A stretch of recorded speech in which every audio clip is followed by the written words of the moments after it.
ಶ್ರೀಗುರುಭ್ಯೋ ನಮಃ. ಶ್ರೀ ಪರಮಗುರುಭ್ಯೋ ನಮಃ. ಶ್ರೀಮದಾನಂದತೀರ್ಥ ಭಗವತ್ಪಾದಾಚಾರ್ಯಗುರುಭ್ಯೋ ನಮಃ. ಹರಿ ಓಂ. ಜಯತಿ ಹರಿರಚಿಂತ್ಯ ಸರ್ವದೇವೈಕವಂದ್ಯಃ ಪರಮಗುರುರಭೀಷ್ಟಾವಾಪ್ತಿದಃ ಸಜ್ಜನಾನಾಂ ನಿಖಿಲಗುಣಗಣಾರ್ಣೋ ನಿತ್ಯನಿರ್ಮುಕ್ತದೋಷಃ ಸರಸಿಜನಯನೋऽಸೌ ಶ್ರೀಪತಿರ್ಮನದೋ ನಃ. ಆದ್ಯಾದಿಲಕ್ಷ್ಮೀರ್ಭವಸುಪ್ರಸನ್ನ ವಿಶುದ್ಧವಿಜ್ಞಾನಸುಖೈಕದೋಗ್ಧ್ರಿ ಅಜ್ಞಾನಹಂತ್ರಿ ತ್ರಿಗುಣಾತಿರಿಕ್ತಾ ಪ್ರಜ್ಞಾನನೇತ್ರಿ ಭವಸುಪ್ರಸನ್ನ ಅಶೇಷವಾಗ್ಜಾಡ್ಯಮಲಾಪಹಂತ್ರಿ ನವಂ ನವಂ ಸ್ಪಷ್ಟಸುವಾಕ್ಪ್ರದಾಯಿನಿ ಮೇಹ ಜಿಹ್ವಾಗ್ರಸುರಂಗನರ್ತಕೀ ಭವಪ್ರಸನ್ನಾವದನೆ ಚ ಮೇ ಶ್ರೀಃ. ಧರ್ಮವಿಜ್ಞಾನವೈರಾಗ್ಯಪರಮೈಶ್ವರ್ಯಶಾಲಿನಃ ಆನಂದತೀರ್ಥಭಗವತ್ಪಾದಾನ್ ವಂದೇ ನಿರಂತರಂ. ಭವತಿ ಯದನುಭಾವಾದೇಡಮೂಕೋऽಪಿ ವಾಗ್ಮೀ ಜಡಮತಿರಪಿ ಜಂತುರ್ಜಾಯತೆ ಪ್ರಾಜ್ಞಮೌಲಿಃ.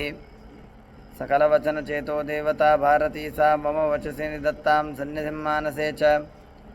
ರಮಾನಿವಾಸೋಚಿತವಾಸಭೂಮಿಃ ಸನ್ಯಾಯ ರತ್ನಾವಲಿಜನ್ಮಭೂಮಿಃ. ವೈರಾಗ್ಯಭಾಗ್ಯೋ ಮಮ ಪದ್ಮನಾಭ. ನಮೋऽस्तु ತಾತ್ವಿಕಾ ದೇವಾಃ ವಿಷ್ಣುಭಕ್ತಿಪರಾಯಣಾಃ ಧರ್ಮಮಾರ್ಗೇ ಪ್ರೇರಯन्तु ಭವಂತಃ ಸರ್ವ ಏವ ಹಿ. ವಕ್ರತುಂಡಮಹಾಕಾಯ ಸೂರ್ಯಕೋಟಿಸಮಪ್ರಭ ನಿರ್ವಿಘ್ನಂ ಕುರು ಮೇ ದೇವ ಸರ್ವಕಾರ್ಯೇಷು ಸರ್ವದಾ. ಆನಂದತೀರ್ಥೋಪದಿಷ್ಟೋ ನಿಧಿರ್ನಾರಾಯಣಾವ್ಯಯಃ ಪ್ರದರ್ಶಿತೋ ಯೇನ ಸಮ್ಯಕ್ ಜಯತೀರ್ಥಂ ತಮಾಶ್ರಯೇ. ಯಸ್ಯ ವಾಕ್ಕಾಮಧೇನುರ್ನಃ ಕಾಮಿತಾರ್ಥಾನ್ ಪ್ರಯಚ್ಛತಿ ಸೇವೆ ತಂ ಜಯ ಯೋಗೀಂದ್ರಂ ಕಾಮವಾಣಚ್ಛಿದಂ ಸದಾ. ನೌಮಿನ್ಯಾಯಸುಧಾಧಿಕೃತ್ ಜಯಮುನೀನ್ ಶ್ರೀಪಾದರಾಟ್ಸನ್ಮಣೀನ್ ವ್ಯಾಸಾರ್ಯಾನ್ ವಿವಿಧಾಗಮಾಬ್ಧಿವಿಹರಾನ್ ಶ್ರೀವಾದಿರಾಜಾನಪಿ. ವಂದೇ ಹಂಸವರಾನ್ ರಘೂತ್ತಮಗುರೂನ್ ವೈದಗ್ಧ್ಯವಾರಾಂ ನಿಧೀನ್. ಶ್ರೀಸತ್ಯವೃತರಾಘವೇಂದ್ರಮುನಿಪಾನ್ ಸದ್ಗೋರಸಧ್ಯಾನಪಾನ್. ವಿದ್ಯಾಯಾಂ ವಿಬುಧಾಚಾರ್ಯಂ ವೇದಜ್ಞಾನಾಬ್ಧಿಚಂದಿರಂ ದುರ್ಮತಧ್ವಾಂತಮಾರ್ತಂಡಂ ಸತ್ಯಧ್ಯಾನಮುನಿಂ ಭಜೆ. ಸತ್ಯಾಭಿಜ್ಞಕರಾಬ್ಜೋತ್ತಾನ್ ವಿಂಜಾಷದ್ದರ್ಶಪೂಜಕಾನ್ ಸತ್ಯಪ್ರಮೋದತೀರ್ಥಾರ್ಯಾನ್ ನೌಮಿನ್ಯಾಯಸುಧಾರತಾನ್. ಶಾಸ್ತ್ರೇಷು ಭಾರತೃಶ್ವಾನಂ ಶಾಸ್ತ್ರಜ್ಞೇಷು ಚ ವತ್ಸಲಂ ದೀನಭಕ್ತೋದ್ಧಾರಕರಂ ಸತ್ಯಾತ್ಮಾನಂ ಗುರುಂ ಭಜೆ. ವಿದ್ಯಾಪೀಠವಿಧಾತಾರಂ ವಿದ್ಯಾವಾರಿಧಿಚಂದ್ರಂ ವಿದ್ಯಾರ್ಥಿವತ್ಸಲಂ ವಂದೇ ಮಹಾಮಹಿಮ ಸದ್ಗುರುಂ. ಆಪಾದಮೌಲಿಪರ್ಯಂతం ಗುರುಣಾಮಾಕೃತಿಂ ಸ್ಮರೇತ್ ತೇನ ವಿಘ್ನಾಃ ಪ್ರಣಶ್ಯಂತಿ ಸಿದ್ಧ್ಯಂತಿ ಚ ಮನೋರಥಾಃ. ಶುಭಾನ್ ಧ್ಯಾಯಂತಿ ಯೇ ಕಾಮಾನ್ ಗುರುದೇವಪ್ರಸಾದಜಾನ್. ಇತರಾನಾತ್ಮವಾಪೋತ್ಥಾನ್ ತೇಷಾಂ ವಿದ್ಯಾ ಫಲಿಷ್ಯತಿ. ಶ್ರೀಗುರುಭ್ಯೋ ನಮಃ. ಹರಿ ಓಂ. ಹರಿ ಓಂ. ಹರಿ ಓಂ. ಮೊನ್ನೆ ದಿನ ನಾವು ಪಾರಾಯಣ ಮಾಡಿರತಕ್ಕಂತಹ ವ್ಯಾಸಗದ್ಯದ ಸ್ವಲ್ಪ ಚಿಂತನೆಯನ್ನು ಮಾಡಬೇಕು ಅಂತನ್ನುವ ಉದ್ದೇಶದಿಂದ ಪರಮಪೂಜ್ಯರಾದ ನಮ್ಮ ಆಚಾರ್ಯರು ವ್ಯಾಸಗದ್ಯಕ್ಕೆ ಕನ್ನಡದಲ್ಲಿ ಏನು ವ್ಯಾಖ್ಯಾನ ಮಾಡಿದ್ದಾರೆ ಅದನ್ನು ಅವಲಂಬಿಸಿಕೊಂಡು ಒಂದೆರಡು ತೊದಲು ನುಡಿಗಳನ್ನು ಹೇಳಿ ವೇದವ್ಯಾಸದೇವರ ಸೇವೆಯನ್ನು ಮಾಡುವ ಪ್ರಯತ್ನ ಮಾಡ್ತೇನೆ. ಯಾದವಾರ್ಯರು ರಚನೆ ಮಾಡಿಕೊಟ್ಟಿರತಕ್ಕಂತಹ ಈ ಸುಂದರವಾದಂತಹ ಕೃತಿ ವ್ಯಾಸಗದ್ಯ. ಇದರ ಪಾರಾಯಣವನ್ನು ಪ್ರತಿನಿತ್ಯ ತಪ್ಪದೆ ಮಾಡಬೇಕು ಅಂತ ನಮ್ಮ ಪೂಜ್ಯ ಆಚಾರ್ಯರ ಆಗ್ರಹ. ನಮ್ಮ ಸ್ವರೂಪೋದ್ಧಾರಕ ಆಚಾರ್ಯರು ನವರಾತ್ರಿಯ ಸಂದರ್ಭದಲ್ಲಿ ಪ್ರತಿನಿತ್ಯವೂ ಕೂಡ ಈ ವ್ಯಾಸಗದ್ಯವನ್ನು ಹೇಳಿಸಿ ಪುಷ್ಪಗಳಿಂದ ಅರ್ಚನೆಯನ್ನು ಮಾಡ್ತಾರೆ. ಇಂತಹ ಸುಂದರವಾದಂತಹ ವ್ಯಾಸಗದ್ಯ ವೇದವ್ಯಾಸದೇವರ ವಿಶೇಷ ಸೇವೆಯನ್ನು ನಾವು ಮಾಡಬೇಕು ಅಂತನ್ನುವ ದೃಷ್ಟಿಯಿಂದ ರಚನೆ ಮಾಡಿ ಕೊಟ್ಟಿರತಕ್ಕಂಥ ಗ್ರಂಥ ಇದು ವ್ಯಾಸಗದ್ಯ. ಯಾದವಾರ್ಯರು ಬಹಳ ದೊಡ್ಡ ಮಹಾನುಭಾವರು. ನಾನು ಮೊನ್ನೆ ಹೇಳಿದೆ, ಅವರ ಗುರುಗಳು ವೇದೇಶ ತೀರ್ಥರು. ಆ ವೇದೇಶ ತೀರ್ಥರು ಪೂಜೆ ಮಾಡಿರ್ತಕ್ಕಂಥ ವ್ಯಾಸಪ್ರತಿಮೆಗಳಿವೆ. ಅವರ ಶಿಷ್ಯರು, ವೇದೇಶ ತೀರ್ಥರ ಶಿಷ್ಯರು ಯಾದವಾರ್ಯರು. ಆ ಯಾದವಾರ್ಯರು ಕೂಡ ತಾವು ಒಂದು ಸುಂದರವಾದಂಥ ಪ್ರತಿಮೆಯನ್ನು ಮಾಡಿಕೊಂಡು ಅದನ್ನು ಪೂಜೆಯನ್ನು ಮಾಡ್ತಿದ್ದರು. ಅಷ್ಟೇ ಅಲ್ಲದೆ ತಮ್ಮ ಶಿಷ್ಯರಿಗೂ ಕೂಡ ವೇದವ್ಯಾಸ ದೇವರ ಪ್ರತಿಮೆಗಳನ್ನು ಮಾಡಿಸಿ ಇದನ್ನು ಪೂಜೆ ಮಾಡಿ ಅಂತ ಅನುಗ್ರಹ ಮಾಡಿದರು. ಆ ಎಲ್ಲ ಪ್ರತಿಮೆಗಳು ಈಗಲೂ ಕೂಡ ಪೂಜಿತವಾಗುತ್ತವೆ. ವೇದವ್ಯಾಸ ದೇವರ ಯಾದವಾರ್ಯರ ಕರಾರ್ಚಿತವಾದ ವೇದವ್ಯಾಸ ಪ್ರತಿಮೆ, ಆ ಪ್ರತಿಮೆಯ ಚಾತುರ್ಮಾಸ್ಯದಲ್ಲಿ ಶ್ರೀಮಠದಲ್ಲಿ ಪೂಜೆಗೆ ಬರುತ್ತದೆ. ಸ್ವಾಮಿಗಳವರು ಅದರ ಪೂಜೆಯನ್ನು ಮಾಡುತ್ತಾರೆ. ನಾವು ಮೊನ್ನೆ ಪಾರಾಯಣ ಮಾಡಿದ್ವಿ. ತ್ರಯ್ಯ ವಿಕಾಸಕಮಜಂ ಮುಹುರಂತರೇವ ಸಂಚಿತ್ಯ ಮಧ್ವಗುರುಪಾದ ಯುಗಂ ಗುರುಂಶ್ಚ ವೇದೇಶ ಪಾದಜಲಜಂ ಹೃದಯ ಸಾಧು ಕೃತ್ವ ಸಂಪ್ರಾರ್ಥಯೇ ಶ್ರುತಿ ವಿಕಾಸಕ ಹಸ್ತದಾನಂ. ವಿದೇಶ ತೀರ್ಥರ ಶಿಷ್ಯರಾದಂತಹ ಯಾದವಾರ್ಯರು, ಸ್ವಾಮಿ ಭಗವಂತ ದಯಾನಿಧಿ ಕೃಪಾನಿಧಿ, ನೀನು ನನಗೆ ನಿನ್ನ ಹಸ್ತಾವಲಂಬನವನ್ನು ಕೊಡು, ಕರಾವಲಂಬನವನ್ನು ಕೊಡು ಅಂತ ಪ್ರಾರ್ಥನೆಯನ್ನು ಮಾಡ್ತಾರೆ. ನಾವು ಯಾರ್ಯಾರ್ದೋ ಜೊತೆಗೆ ಶೇಕ್ ಹ್ಯಾಂಡ್ ಮಾಡ್ತೇವೆ, ಆದರೆ ಅವರು ಕೇಳಿರ್ತಕ್ಕಂಥದ್ದು, ಸ್ವಾಮಿ ನಿನ್ನ ಅನಂತ ಗುಣ ಪರಿಪೂರ್ಣವಾದಂತಹ ಕೈಯಿಂದ ನನ್ನ ಕೈಯನ್ನು ಹಿಡಿ ಅಂತನ್ನೋದಾಗಿ ಪ್ರಾರ್ಥನೆಯನ್ನು ಮಾಡಿದಾಗ ಆ ಯಾದವಾರ್ಯರಿಗೆ ಹಸ್ತಾವಲಂಬನವನ್ನು ಕೊಟ್ಟಿರ್ತಕ್ಕಂಥ ಪ್ರತಿಮೆ ಅದು ಚಾತುರ್ಮಾಸ್ಯದಲ್ಲಿ ಶ್ರೀಮಠದಲ್ಲಿ ಪೂಜೆಗೆ ಬರುವಂತಹ ಪ್ರತಿಮೆ. ಅಂದರೆ ಪರಮಪೂಜ್ಯರಾದಂತಹ ಯಾದವಾರ್ಯರ ಭಕ್ತಿ, ವೈರಾಗ್ಯ, ಜ್ಞಾನ ಎಷ್ಟು ಶುದ್ಧವಾಗಿತ್ತು ಅಂತ ನಮಗಿದರಿಂದ ತಿಳಿಯುತ್ತದೆ. ಯಾದವಾರ್ಯರ ಜೀವನವನ್ನು ನೋಡಿದಾಗ ಭಾಗವತದ ನೆನಪು ಬರ್ತದೆ. ಪ್ರಿಯವ್ರತ ಮಹಾರಾಜ ತಾನು ಸನ್ಯಾಸಿ ಆಗ್ತೇನೆ ಅಂತ ಹೇಳಿದಾಗ ಬ್ರಹ್ಮದೇವರು ಬಂದು ಅವರಿಗೆ ಉಪದೇಶ ಮಾಡ್ತಾರೆ, ಸನ್ಯಾಸಿ ಆದರೇನೇ ಸಾಧನೆ ಆಗುತ್ತದೆ ಅಂತೇನಿಲ್ಲ, ಗೃಹಸ್ಥರಾಗಿದ್ದಾಗಲೂ ಸಾಧನೆಯನ್ನು ಮಾಡಿಕೊಳ್ಬಹುದು ಅಂತ. ಗೃಹಸ್ಥರಾದಾಗ ಹೇಗೆ ಸಾಧನೆಯನ್ನು ಮಾಡಿಕೊಳ್ಬಹುದು ಅಂತನ್ನೋದಕ್ಕೆ ನಿದರ್ಶನರಾದಂತಹ ಮಹಾನುಭಾವರು ಅಂತಂದರೆ ಯಾದವಾರ್ಯರು.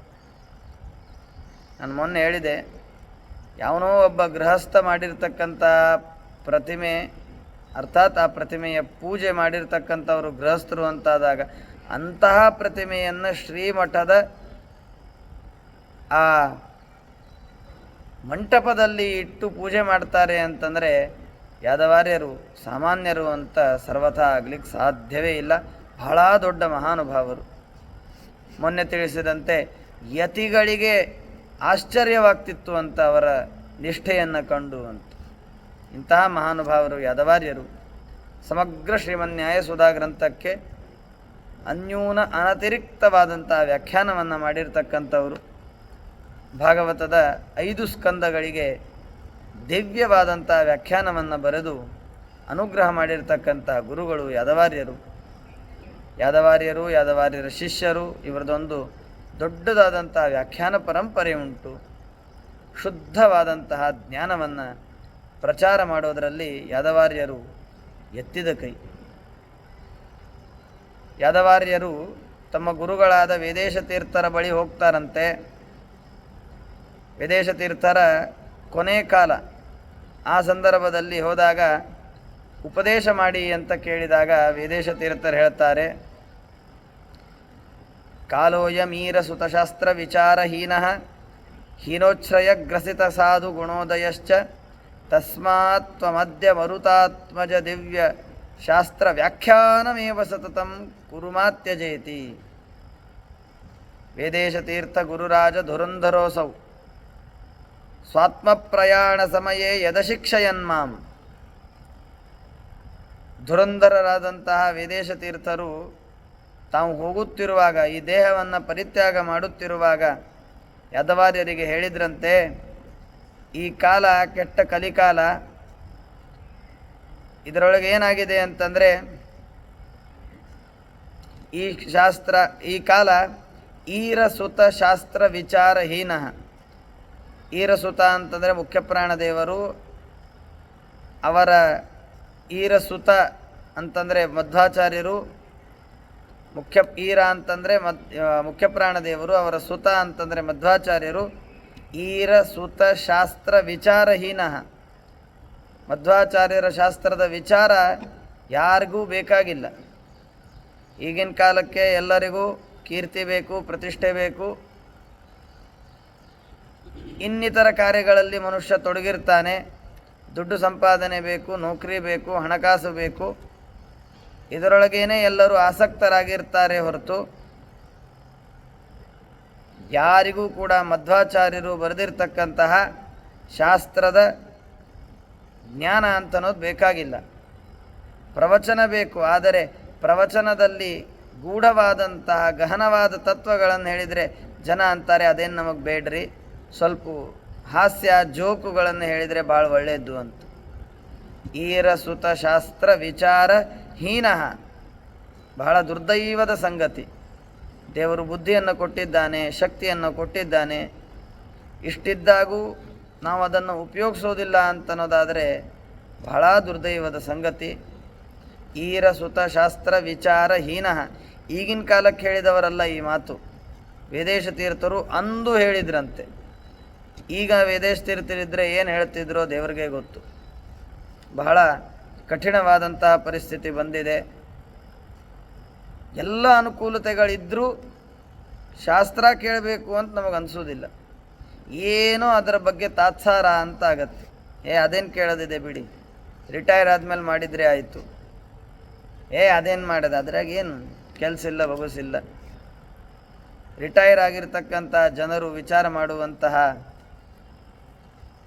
ಆ ಎಲ್ಲ ವಿಚಾರ ಶಾಸ್ತ್ರ ಅಂತ ಅನೇಕ ಜನ ಭಾವಿಸ್ತಿರ್ತಾರೆ. ತಾವಲ್ಲ, ತಾವು ಹೀಗೆ ಭಾವಿಸ್ತಿದ್ರಿ ಅಂತ ಅನ್ನೋದಾದರೆ ಈ ಕಾರ್ಯಕ್ರಮ, ಉಪನ್ಯಾಸ, ಪಾಠ, ಪ್ರವಚನ ಇದಕ್ಕೆ ಬರ್ತಿರಲಿಲ್ಲ.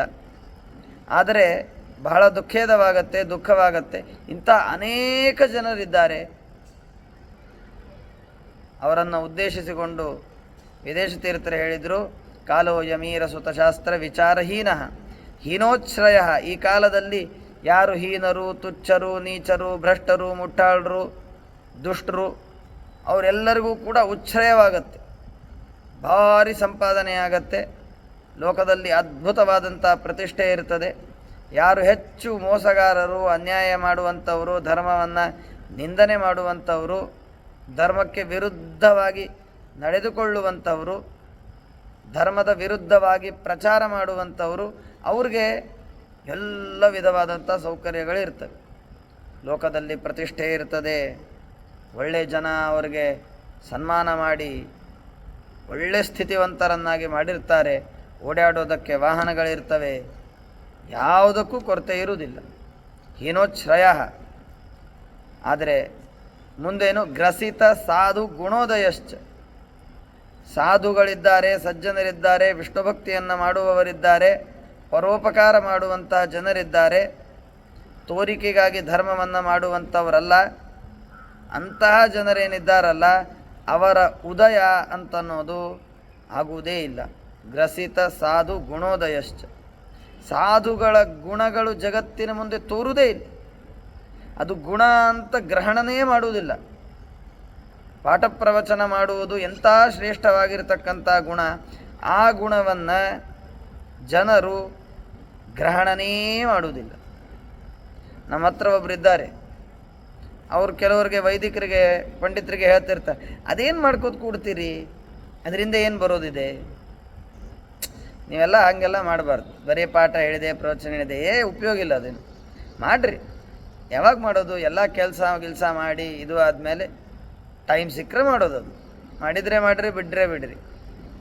ಈಗ ಹೇಳುವಂಥವ್ರು ಇದ್ದಾರೆ ಒಬ್ಬರು. ಅದರಿಂದಾಗಿ ಗ್ರಸಿತ ಸಾಧು ಗುಣೋದಯಶ್ಚ. ಪ್ರಾಮಾಣಿಕವಾಗಿ ದೇವರ ಮೇಲೆ ಭಕ್ತಿ ಮಾಡ್ತೇನೆ, ಮನೆಯಲ್ಲಿ ದೇವರನ್ನು ಇಟ್ಟುಕೊಂಡು ಪೂಜೆ ಮಾಡ್ತೇನೆ, ನನ್ನ ಪಾಡಿಗೆ ನಾನು ಜಪ ಮಾಡ್ತೇನೆ ಅಂತಂದರೆ ಟೈಮ್ ಪಾಸ್ ಮಾಡ್ತಾನೆ ಇವನು ಅಂತನ್ನೋದಾಗಿ ಭಾವಿಸುವಂಥ ಜನ ಇದ್ದಾರೆ.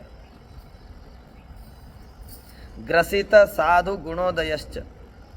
ಆದ್ದರಿಂದಾಗಿ ತಸ್ಮಾತ್ ತ್ವಮದ್ಯ ಮರುತಾತ್ಮಜ ದಿವ್ಯ ಶಾಸ್ತ್ರ ವ್ಯಾಖ್ಯಾನಮೇವ ಸತತಂ ಕುರು. ಅದಕ್ಕಾಗಿ ವಿದೇಶ ತೀರ್ಥರು ಯಾದವಾರ್ಯರಿಗೆ ಹೇಳ್ತಾರೆ, ನೀನು ಬೇರೆ ಏನು ಮಾಡಬೇಡ, ಸತತವಾಗಿ ಶ್ರೀಮದ್ ಆನಂದ ತೀರ್ಥ ಭಗವತ್ಪಾದಾಚಾರ್ಯರ ಗ್ರಂಥಗಳನ್ನು ಓದು, ಟೀಕಾಕೃತ್ಪಾದರ ಗ್ರಂಥಗಳನ್ನು ಓದಿ ಅದಕ್ಕೆ ವ್ಯಾಖ್ಯಾನವನ್ನು ಮಾಡು ಅಂತನ್ನೋದಾಗಿ ಹೇಳ್ತಾರೆ. ಆ ಗುರು ಉಪದೇಶವನ್ನು ಪರಿಪೂರ್ಣವಾಗಿ ಪರಿಪಾಲನೆ ಮಾಡಿರತಕ್ಕಂಥ ಮಹಾನುಭಾವರು ಯಾದವಾರ್ಯರು, ಪರಿಪೂರ್ಣವಾಗಿ ಅದನ್ನು ಪರಿಪಾಲನೆಯನ್ನು ಮಾಡಿರ್ತಕ್ಕಂಥವ್ರು. ಎಷ್ಟರ ಮಟ್ಟಿಗೆ ಅವರಿಗೆ ನಿಷ್ಠೆ ಇತ್ತು ಅಂತಂದರೆ, ಅವರ ಶಿಷ್ಯರು ಶ್ರೀನಿವಾಸ ತೀರ್ಥರು ಒಂದು ದಿನ ತುಳಸಿ ತೆಗೆದುಕೊಂಡು ಬರಲಿಕ್ಕೆ ಅಂತ ಹೋದರು. 5-10 ನಿಮಿಷದಲ್ಲಿ ಪ್ರತಿನಿತ್ಯ ಬರುವಂಥವರು ಆ ದಿನ ಒಂದು ಅರ್ಧ ಗಂಟೆ ತಡವಾಯಿತು. ಯಾಕೆ ತಡವಾಯಿತು ಅಂತ ಕೇಳ್ತಾರೆ ಯಾದವಾರ್ಯರು. ಶ್ರೀನಿವಾಸ ತೀರ್ಥರು ಹೇಳ್ತಾರೆ, ಅಲ್ಲ, ಒಬ್ಬರು ಶ್ರೀಮಂತರು ಬಂದಿದ್ದರು, ಅವರಿಗೆ ತಮ್ಮ ಜ್ಞಾನ, ತಮ್ಮ ನಿಷ್ಠೆ, ತಮ್ಮ ಪಾಠ ಪ್ರವಚನ ಇದರ ಬಗ್ಗೆ ಸ್ವಲ್ಪ ಮಾಹಿತಿಯನ್ನು ಕೊಡ್ತಿದ್ದೆ, ಅವರು ಏನಾದರೂ ಸಹಾಯ ಮಾಡಬಹುದು ಅಂತನೋ ಅಪೇಕ್ಷೆಯಿಂದ ಈ ತರಹ ನಾನು ಹೇಳಿದೆ ಅಂತ. ಆಗ ಯಾದವಾರ್ಯರು ಹೇಳಿರ್ತಕ್ಕಂಥ ಮಾತು ಬಹಳ ದಿವ್ಯವಾಗಿದೆ, ರೋಮಾಂಚನೆ ಆಗತ್ತೆ. ಯಾದವಾರ್ಯರು ಹೇಳಿದರು, ಯಾಕಪ್ಪ ಅವನ ಜೊತೆಗೆ ಮಾತಾಡ್ಲಿಕ್ಕೆ ಹೋದಿ? 20 ನಿಮಿಷಗಳಲ್ಲಿ ಒಂದು ಬಾರಿ ನಿನ್ನ ವಿಷ್ಣು ಸಹಸ್ರನಾಮ ಆಗ್ತಿರ್ಲಿಲ್ವಾ? ಆ ವಿಷ್ಣು ಸಹಸ್ರನಾಮವನ್ನು ಹೇಳುವ ಸಮಯದಲ್ಲಿ ಅವನ ಜೊತೆಗೆ ಮಾತಾಡಿ ಆ ಪುಣ್ಯ ಬರುವುದನ್ನು ವ್ಯರ್ಥವಾಗಿ ನೀನು ಹೋಗಿಸ್ಕೊಂಡಲ್ಲ, ಏನು ಹೇಳಬೇಕು ನಿನಗೆ ಅಂತ ಬೈತಾರಂತೆ. ಶ್ರೀನಿವಾಸ ತೀರ್ಥರು ಏನೂ ಕೆಟ್ಟದ್ದಾಗಿ ಮಾಡಿಲ್ಲ, ಅಥವಾ ಯಾದವಾರ್ಯರು ಬಹಳ ಶ್ರೀಮಂತರೇ ಇದ್ದರೂ ಅವ್ರಿಗೇನು ಯಾರ್ದು ದುಡ್ಡು ಬೇಕಾಗಿರಲಿಲ್ಲ ಅಂತೂ ಇಲ್ಲ, ಭಾರೀ ಬಡತನ. ಅಂತಹ ಪ್ರಸಂಗದಲ್ಲಿ ಶ್ರೀನಿವಾಸ ತೀರ್ಥರಿಗೆ ಅವ್ರು ಹೇಳಿರ್ತಕ್ಕಂಥ ಮಾತು ಅಂತಂದ್ರೆ, ಯಾಕೆ ಸೊಳ್ಳೆ ಮಾತಾಡ್ಲಿಕ್ಕೆ ಹೋದಿ? 20 ನಿಮಿಷ ಅದರಲ್ಲಿ ಎಷ್ಟು ಬಾರಿ ವಿಷ್ಣು ಸಹಸ್ರನಾಮ ಆಗ್ತಿತ್ತು, ಆ ಪುಣ್ಯ ಕಳ್ಕೊಂಡಿ. ಹೇಳುವ ತಾತ್ಪರ್ಯ, ನಮ್ಮಂತಹ ಸಾಮಾನ್ಯ ಯೋಗ್ಯತೆ ಉಳ್ಳಂಥ ಜನರಿಗೆ ಈ ಮಾತುಗಳನ್ನು ಪರಿಪಾಲನೆ ಮಾಡಲಿಕ್ಕಾಗುವುದಿಲ್ಲ. ನಾವು ಯಾರೂ ಇದನ್ನು ಪರಿಪಾಲನೆ ಮಾಡಲಿಕ್ಕಾಗುವುದಿಲ್ಲ. ಆದರೆ ಇಂಥ ಮಹಾನುಭಾವರ ಗುಣಗಳನ್ನು ಕೇಳಿ ಸಂತೋಷ ಪಡಬೇಕಷ್ಟೆ, ಭಾರೀ ಸಂತೋಷ ಪಡಬೇಕು. ಎಂತೆಂಥ ಮಹಾನುಭಾವರು ನಮ್ಮ ಭಾರತದಲ್ಲಿ ಆಗಿ ಹೋಗಿದ್ದಾರೆ. 1 ರೂಪಾಯಿ ಹಿಂದು ಮುಂದೆ ಆದರೆ ಜಗಳ ಮಾಡುವಂಥ ಜನ ಇದ್ದಾರೆ. ಜಗಳ ಮಾಡಿ ಸಿಟ್ಟಿಗೆ ಬಂದು ಮಾತುಗಳನ್ನು ಬಿಡುವಂಥ ಜನ ಇದ್ದಾರೆ ಈಗಿನ ಕಾಲಕ್ಕೆ. ಹೀಗಿರುವಾಗ ಬರುವ ದುಡ್ಡನ್ನು ಕೂಡ ಯಾಕೆ ಬೇಕು ಅಂತಂದವರು ಮಹಾನುಭಾವರು. ಅಷ್ಟೇ ಅಲ್ಲ, ಬಂದಿರತಕ್ಕಂಥ ದುಡ್ಡು ಬೇಕಾಗಿಲ್ಲ ಅಂತಂದಂತಹ ಮಹಾನುಭಾವರೇ ಯಾದವಾರ್ಯರು. ಯಾದವಾರ್ಯರು ಒಂದು ಊರಿನಲ್ಲಿ ಇದ್ದಾರೆ. ಶಿಷ್ಯರು ನದಿಗೆ ಅವರ ಧೋತರವನ್ನು ತೆಗೆದುಕೊಂಡು ಹೋಗಿದ್ದಾರೆ, ಗುರುಗಳಿಗೆ ಪೂಜೆಗೆ ಹಾಕಬೇಕು ಅಂತ. ಸ್ನಾನ ಮಾಡಿದರು, ಧೋತರ ಬಿಚ್ಚಿ ಒಣಗಾಕುವಂಥ ಪ್ರಸಂಗ. ಹಾರೋಗಬಾರ್ದು ಅಂತ ಅಲ್ಲೇ ನದಿ ದಂಡೆಗೆ ಇರುವಂಥ ಉಸಕನ್ನು ಆ ಧೋತರದ ಮೇಲೆ 4 ಕಡೆಗೆ ಮೂಲೆಯಲ್ಲಿ ಹಾಕುವಂತಹ ವಾಡಿಕೆ. ಯಾವುದೋ ಒಂದು ಕಡೆಗೆ ಆ ತರಹ ಉಸುಕು ಹಾಕುತ್ತಿರುವಾಗ ಏನೋ ಒಂದು ಧ್ವನಿಯಾಗಿದೆ, ಏನೋ ಇದೆಯಲ್ಲ ಅಂತ ಅನ್ನಿಸ್ತು. ನಿಧಾನವಾಗಿ ತೋಡಿ ತೆಗೆದ್ರೆ ಅದರೊಳಗೆ ಒಂದು ಹಂಡೆ ಸಿಕ್ಕಿತು. ಆ ಹಂಡೆಯಲ್ಲಿ ತುಂಬಿದ ಬಂಗಾರದ ನಾಣ್ಯಗಳು. ಭಾರೀ ಸಂತೋಷವಾಯಿತು. ಓಡಿ ಬಂದರು.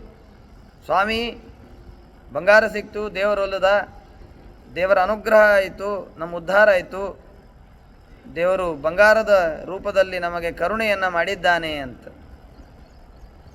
ಆಗ ಯಾದವಾರ್ಯರು ಅಂದರು, ಪಾಠ ಮಾಡ್ತಿದ್ರು ಯಾದವಾರ್ಯರು. ಪಾಠ ಮುಗೀತು. ಪಾಠ ಮುಗಿದ ಮೇಲೆ ಯಾದವಾರ್ಯರಂದರು, ಇದೇನು ನೀವು ಕತೆ ಹೇಳ್ತಾ ಇದ್ದೀರಿ, ಇದರಿಂದ ದೇವರು ನಮಗೆ ಸೂಚನೆ ಮಾಡಿರ್ತಕ್ಕಂಥದ್ದೇನು ಅಂತಂದರೆ, ಈ ಊರು ಬಿಡಬೇಕು ಅಂತ. ಈ ಊರಿನಲ್ಲಿ ದುಡ್ಡು ಭಾಳ ಇದೆ, ಅದರಿಂದಾಗಿ ಇನ್ನೀ ಊರು ಬಿಡಬೇಕು. ಯಾಕೆ ಅಂತಂದರೆ, ಈ ಊರಿನಲ್ಲಿ ಇದ್ವಿ ಅಂತ ಅನ್ನೋದಾದರೆ ಹಣಕಾಸೆಯ ಮೋಹ ನಮಗೆ ಆಗತ್ತೆ. ಈ ಮೋಹನೇ ನಮಗೆ ಬೇಡ. ಆ ದುಡ್ಡು ಯಾರ್ದಿದೆಯೋ ಏನೋ ನಮಗೆ ಗೊತ್ತಿಲ್ಲ, ಅದು ಎಲ್ಲಿದೆಯೋ ಅಲ್ಲೇ ಇಡಿ ಅಂತ ಹೇಳಿದರು. ಊರೇ ಬಿಟ್ಟರು. ಆ ಕ್ಷಣಕ್ಕೆ ಊರು ಬಿಟ್ಟು ಬೇರೆ ಊರಿಗೆ ಬಂದು ಅಲ್ಲಿ ಪೂಜೆಯನ್ನು ಮಾಡಿ ಆಮೇಲೆ ಊಟವನ್ನು ಮಾಡಿರ್ತಕ್ಕಂತಹ ಮಹಾಜ್ಞಾನಿಗಳು, ಮಹಾವೈರಾಗ್ಯ ಶಿಖಾಮಣಿಗಳು ಯಾದವಾರ್ಯರು. ಈಗಿನ ಕಾಲಕ್ಕೆ ಮನುಷ್ಯ ಕರಿಯರ್ ಹುಡುಕುವಾಗ ಯೋಚನೆ ಮಾಡ್ತಾನೆ,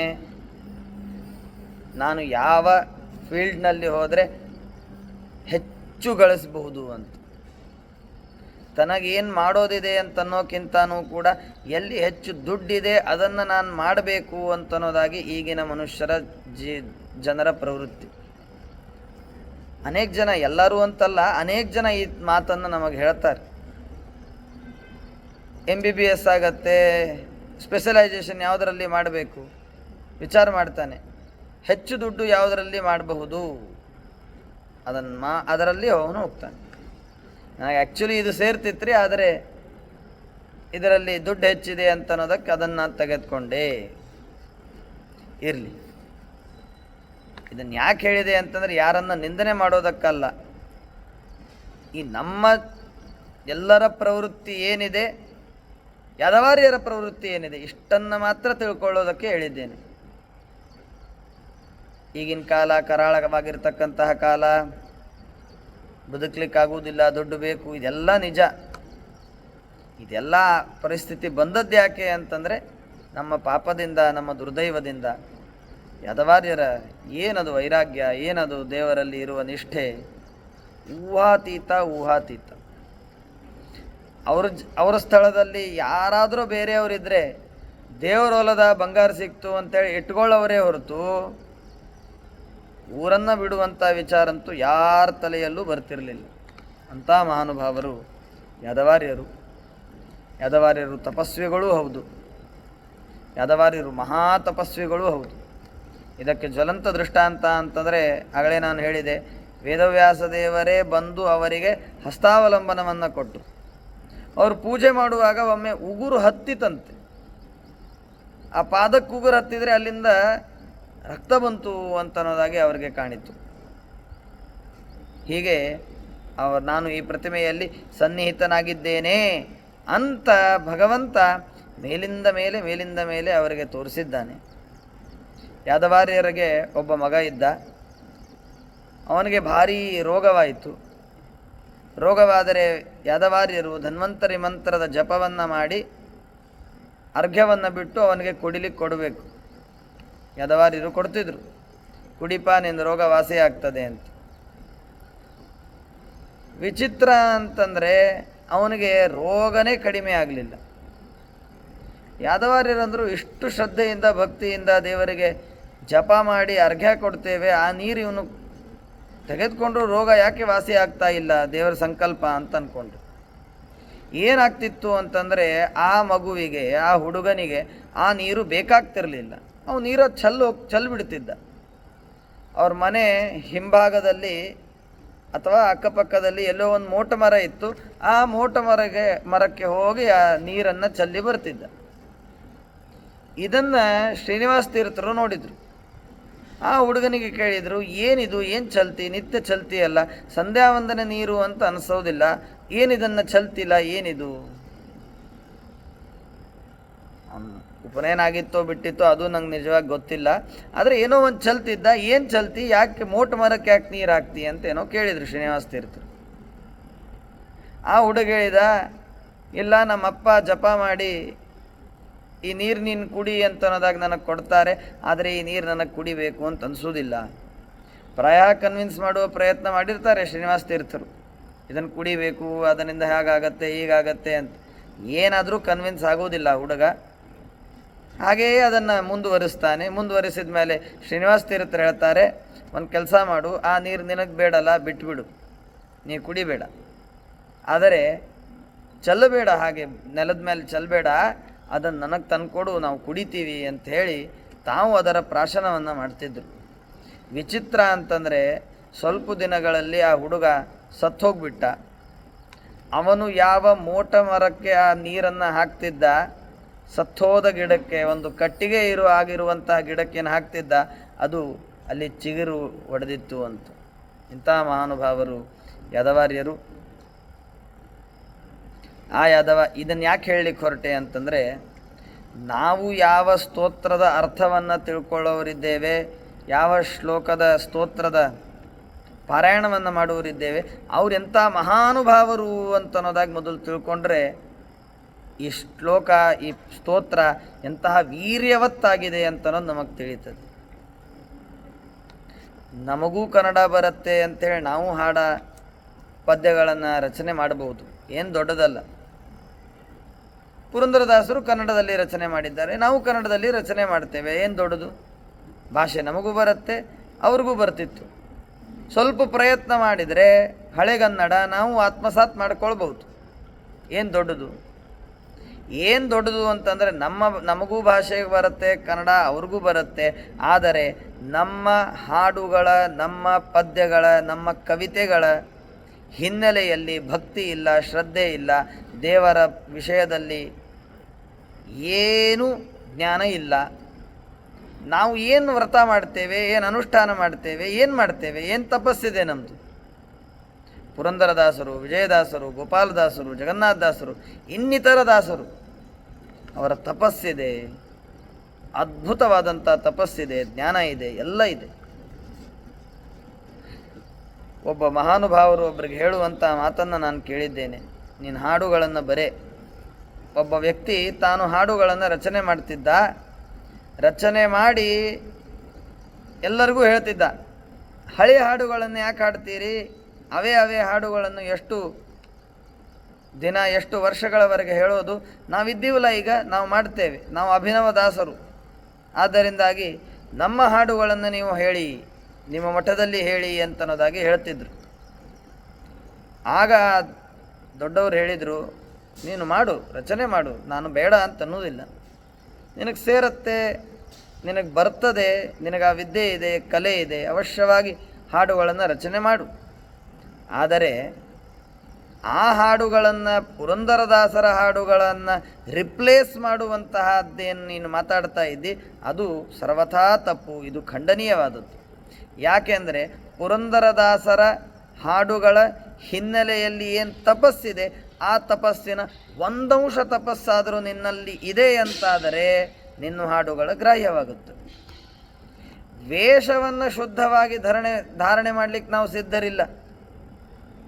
ನಾವೇನು ಮಾತಾಡ್ತೇವೆ ತಪಸ್ಸಿನ ಬಗ್ಗೆ?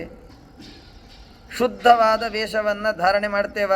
ಸೂಟು, ಬೂಟು, ಟಾಯಿ, ಹೊರಗಡೆ ತಿನ್ನೋದು, ಉಪವಾಸ ಮಾಡದೇ ಇರೋದು ಎಲ್ಲ ಎರಡೇ ಸೆಕೆಂಡ್ರಿ. ಶುದ್ಧವಾದ ವೇಷವನ್ನು ಧಾರಣೆ ಮಾಡಲಿಕ್ಕೆ ನಮಗಾಗುವುದಿಲ್ಲ. ಪ್ಯಾಂಟು ಶರ್ಟು ಹಾಕೊಳ್ಳೋದು, ಇದನ್ನು ಮಾಡೋದು, ಏನು ತಪಸ್ಸು ನಮ್ದಿದೆ? ಶುದ್ಧವಾದ ಏಕಾದಶಿ ಉಪವಾಸ ಮಾಡ್ತೀಯ? ಭೀಷ್ಮ ಪಂಚಕಾದಿ ವ್ರತಗಳನ್ನು ಮಾಡಿದ್ದೀಯ? ವಿಷ್ಣು ಪಂಚಕಾದಿ ವ್ರತಗಳನ್ನು ಮಾಡಿದ್ದೀಯ? ಪಯೋವ್ರತ, ಚಾಂದ್ರಾಯಣ, ಕೃಚ್ಛ್ರ ಇವುಗಳನ್ನೇನಾದರೂ ಆಚರಣೆ ಮಾಡಿದ್ದೀಯ? ಏನೂ ಆಚರಣೆ ಇಲ್ಲ. ಹಾಡು ಬರ್ತದೆ, ಹಾಡುಗಳನ್ನು ರಚನೆ ಮಾಡೋದು, ಎಲ್ಲರೂ ಹಾಡ್ರಿ, ಇದಕ್ಕೂ ವಾದ್ಯ ಸಂಗೀತ ಜೋಡಿಸ್ಲಿಕ್ಕೆ ಬರ್ತದೆ ಅಲ್ಲ. ಯಾಕೆ ನಾವು ಪುರಂದರದಾಸರ ಮೊದಲಾದಂತಹವರ ಹಾಡುಗಳನ್ನು ಹಾಡ್ತೇವೆ, ನಾವು ರಚನೆ ಮಾಡಿದ ಹಾಡುಗಳನ್ನು ಹಾಡುವುದಿಲ್ಲ ಅಂತ ಅನ್ನೋದಕ್ಕೆ ಇದೇ ಮುಖ್ಯ ಕಾರಣ. ಅದರ ಹಿನ್ನೆಲೆಯಲ್ಲಿ ತಪಸ್ಸಿದೆ, ಅದರ ಹಿನ್ನೆಲೆಯಲ್ಲಿ ಜ್ಞಾನ ಇದೆ. ಆ ಎಲ್ಲ ಹಾಡುಗಳ ಹಿನ್ನೆಲೆಯಲ್ಲಿ ಭಗವಂತ ನಮಗೆ ದೊರಿಬೇಕು ಅಂತನ್ನುವ ಒಂದು ಆರ್ತತೆ ಇದೆ. ನಮಗೆ ನಾವು ಮಾಡಿರ್ತಕ್ಕಂಥ ಹಾಡುಗಳು, ನಾವು ಮಾಡುವಂತಹ ಕೆಲವು ಕೃತಿಗಳು ಜನರಿಗೆ ಮೆಚ್ಚುಗೆ ಆಗಲಿ ಅಂತನ್ನೋದಕ್ಕಿವೆ. ದಾಸರು ಮಾಡಿರ್ತಕ್ಕಂಥ ಹಾಡುಗಳು ಭಗವಂತನಿಗೆ ಮೆಚ್ಚುಗೆ ಆಗಲಿ ಅಂತನ್ನೋದಕ್ಕಾಗಿವೆ. ನಾವು ಮಾಡಿದ್ದು ದೇವರದೇ ಹಾಡು, ಪುರಂದರದಾಸರು ಮಾಡಿದ್ದು ದೇವರದೇ ಹಾಡು. ಆದರೆ ವ್ಯತ್ಯಾಸ ಏನು ಅಂತಂದರೆ, ಈ ಹಾಡಿನಿಂದ ಭಗವಂತ ಪ್ರೀತನಾಗಲಿ ಅಂತ ಅವರ ಉದ್ದೇಶ. ನಮ್ಮ ಉದ್ದೇಶ ಈ ಹಾಡಿನಿಂದ ಜನರ ಪ್ರೀತಿಯಾಗಲಿ, ಜನರು ನನ್ನ ಹಾಡುಗಳನ್ನು ಹಾಡಲಿ, ನಾನು ಮುಂದೆ ದಾಸನಾಗಲಿ ಅಂತನೋ ಅಪೇಕ್ಷೆ. ಈ ವಿಧವಾದಂತಹ ಅಪೇಕ್ಷೆ ಇಟ್ಟುಕೊಂಡು ಹಾಡುಗಳನ್ನು ರಚನೆ ಮಾಡುವುದು ತಪ್ಪು. ನಿಮ್ಮ ಪಾಡಿಗೆ ನೀವು ಏನು ಮಾಡ್ತೀರ ಮಾಡ್ಕೊಳ್ಳಿ, 10 ಪುಸ್ತಕಗಳನ್ನು ಮಾಡಿ, ಯಾರು ಬೇಡ ಅಂತಂತಾರೆ. ಹೇಳೋ ತಾತ್ಪರ್ಯ, ಯಾದವಾರ್ಯರು ಅಂಥ ಮಹಾನುಭಾವರು, ಅದಕ್ಕಾಗಿ ಅವರು ಹೇಳಿದ ಹಾಡುಗಳಿಂದ, ಅವರು ಮಾಡಿದ ಈ ವ್ಯಾಸಗದ್ಯವೆಂಬಂಥ ಕೃತಿಯಿಂದ ಭಗವಂತನನ್ನು ಅರ್ಚಿಸಿದರೆ ಭಗವಂತ ಒಲಿತಾನೆ. ಅದರಿಂದಾಗಿ ನಾವು ಯಾಕೆ ವೇದಮಂತ್ರ ಹೇಳ್ತೇವೆ, ಯಾಕೆ ವಿಷ್ಣು ಸಹಸ್ರನಾಮಾದಿಗಳನ್ನು ಹೇಳ್ತೇವೆ ಅಂತನ್ನೋದಕ್ಕೆ ಇದೇ ಕಾರಣ. ಅದರಲ್ಲಿ ಶಕ್ತಿ ಇದೆ, ತಪಸ್ಸಿದೆ. ಆ ಹಿನ್ನೆಲೆಯನ್ನು ಪೂರ್ಣವಾಗಿ ತಲೆಯಲ್ಲಿ ಇಟ್ಟುಕೊಂಡು ಯಾದವಾರ್ಯರ ವೇದೇಶ ತೀರ್ಥರ ಒಂದು ಸ್ಟೈಲು, ಅವರು ತಮ್ಮ ಗ್ರಂಥಗಳಲ್ಲಿ ಎಲ್ಲಿ ಟೀಕಾಕೃತ್ಪಾದರ ವಾಕ್ಯಗಳಿವೆ ಆ ವಾಕ್ಯಗಳನ್ನೇ ಇಟ್ಟು ವ್ಯಾಖ್ಯಾನ ಮಾಡಿರ್ತಾರೆ. ವೇದೇಶ ತೀರ್ಥರ ಛಾಂದೋಗ್ಯ ಭಾಷ್ಯದ ಆ ವ್ಯಾಖ್ಯಾನದಲ್ಲಿ ಸುಧಾ ಪ್ರಕೃತ್ಯಧಿಕರಣದಲ್ಲಿ ಟೀಕಾಕೃತ್ಪಾದರು ಹೇಳಿದ ವಾಕ್ಯಗಳನ್ನೇ ಇಟ್ಟು ಅವರು ವ್ಯಾಖ್ಯಾನ ಮಾಡ್ತಾರೆ. ಎಲ್ಲಿ ದೊಡ್ಡವರ ವಾಕ್ಯಗಳಿವೆ ಆ ವಾಕ್ಯಗಳನ್ನೇ ಇಟ್ಟು ತಮ್ಮ ಗ್ರಂಥಗಳಲ್ಲಿ ಬೆರೆಸಿ ತಾವು ವ್ಯಾಖ್ಯಾನವನ್ನು ಮಾಡ್ತಾರೆ. ಇದು ಆ ವೇದೇಶ ತೀರ್ಥರ ಯಾದವಾರ್ಯರ ಆ ಪರಂಪರೆಯ ಒಂದು ಅದ್ಭುತವಾದಂತಹ ಗುಣ ಅಂತನ್ನೋದಾಗಿ ತಿಳಿತಾ ಮೊದಲನೇ ವಾಕ್ಯಕ್ಕೆ ಅರ್ಥವನ್ನು ಮಾಡಿಕೊಳ್ಳೋಣ. ಶುದ್ಧಾನಂದೋರು ಸಂವಿದ್ಯುತಿಬಲ ಬಹುಲೌದಾರ್ಯ ವೀರ್ಯ ಸೌಂದರ್ಯ ಪ್ರಾಗಲ್ಭ್ಯ ಸ್ವಾತಂತ್ರ್ಯಾದ್ಯನಂತ ಪೂರ್ಣ ಗುಣಾತ್ಮಕ ವಿಗ್ರಹಾಯ ನಮಃ. ಓಂ. ಶುದ್ಧ ಆನಂದ, ಊರು ಸಂವಿತ್, ದ್ಯುತಿ ಬಲ ಬಹುಲ ಔದಾರ್ಯ ವೀರ್ಯ ಸೌಂದರ್ಯ ಪ್ರಾಗಲ್ಭ್ಯ ಸ್ವಾತಂತ್ರ್ಯಾದಿ ಅನಂತ ಪೂರ್ಣ ಗುಣಾತ್ಮಕ ವಿಗ್ರಹಾಯ ನಮಃ ಓಂ ಅಂತನ್ನೋದಾಗಿ ಇದೆ.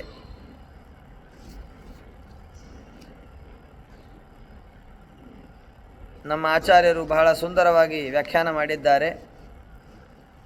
ಬ್ರಹ್ಮಸೂತ್ರಗಳಲ್ಲಿ 4 ಅಧ್ಯಾಯಗಳು. ಮೊದಲನೇ ಅಧ್ಯಾಯ ಭಗವಂತ ಗುಣಪೂರ್ಣನಾಗಿದ್ದಾನೆ ಅಂತನ್ನೋದನ್ನು ಸಮರ್ಥನೆ ಮಾಡುವಂಥ ಅಧ್ಯಾಯ. ಭಗವಂತನ ಗುಣಪೂರ್ಣತ್ವವನ್ನು ಪ್ರತಿಪಾದನೆ ಮಾಡುವಂಥದ್ದೇ ಪ್ರಥಮಾಧ್ಯಾಯ. ಎರಡನೇ ಅಧ್ಯಾಯ ಏನು ಹೇಳುತ್ತಾ ಇದೆ ಅಂತಂದರೆ ಭಗವಂತ ನಿರ್ದೋಷ, ಭಗವಂತನಲ್ಲಿ ಯಾವ ದೋಷಗಳೂ ಇಲ್ಲ ಎಂಬುದಾಗಿ ಪ್ರತಿಪಾದನೆ ಮಾಡುತ್ತದೆ.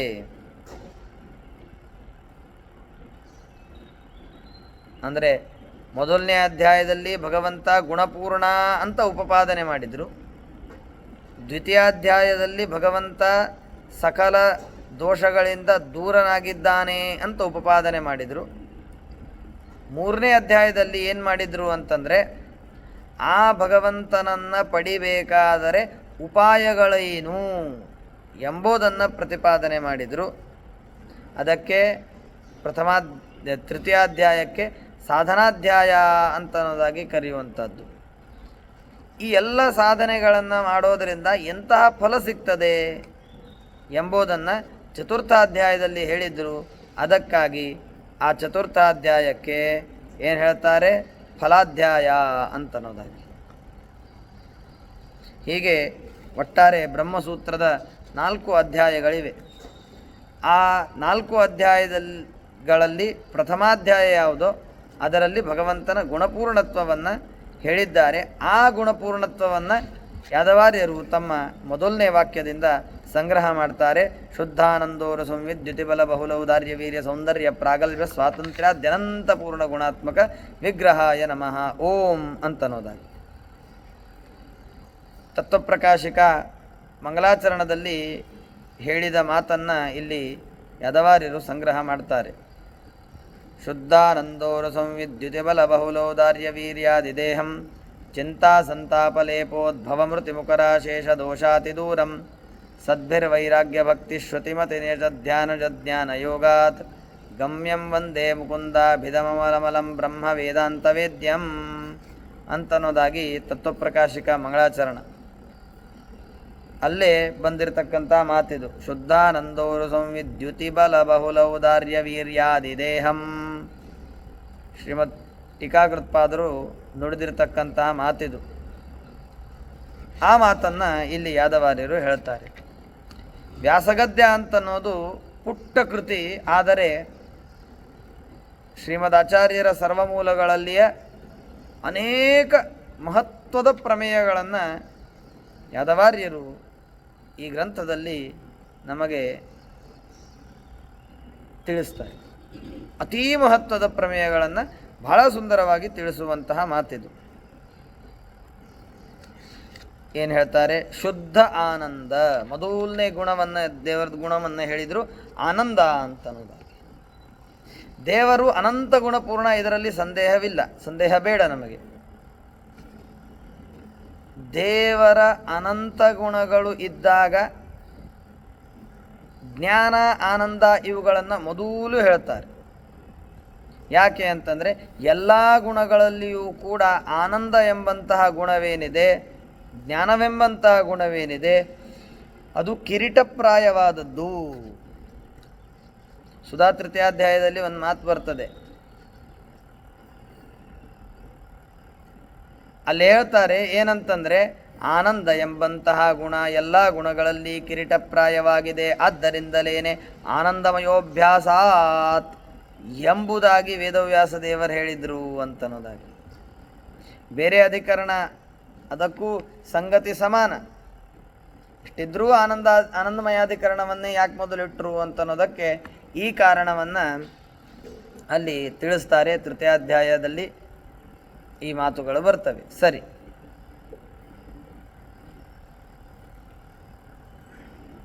ಶುದ್ಧವಾದಂತಹ ಆನಂದ ಏನು? ಆನಂದದಲ್ಲಿ ಇರುವಂಥ ಶುದ್ಧತೆ ಅಂದರೆ ಏನು, ಎಂತಹದ್ದು ಅಂತ ಪ್ರಶ್ನೆ. ಅದಕ್ಕೆ ವ್ಯಾಸರಾಜ ತೀರ್ಥ ಶ್ರೀಮಚ್ಚರಣರು ಚಂದ್ರಿಕೆಯಲ್ಲಿ ಹೇಳ್ತಾರೆ, ದೇವರ ಆನಂದ ಏನಿದೆ ಆ ದೇವರ ಆನಂದ ಶಾಂತವಲ್ಲ, ನಿರತಿಶಯವಲ್ಲ. ಇದೇ ಆನಂದದಲ್ಲಿ ಇರುವ ಶುದ್ಧತೆ. ರಘುತ್ತಮ ತೀರ್ಥ ಶ್ರೀಪಾದಂಗಳವರು ಭಾವಬೋಧ ಗ್ರಂಥದಲ್ಲಿ ಆನಂದದ ಶುದ್ಧತ್ವ ಅಂದರೆ ಏನು ಅಂತ ಪ್ರಶ್ನೆ ಮಾಡಿಕೊಂಡು ಹೇಳ್ತಾರೆ, ದುಃಖ ಸಂಭಿನ್ನತ್ವಂ, ದುಃಖದಿಂದ ಕೂಡದೇ ಇರುವಿಕೆ, ಇದು ಆನಂದದಲ್ಲಿ ಇರುವಂತಹ ಶುದ್ಧತ್ವ.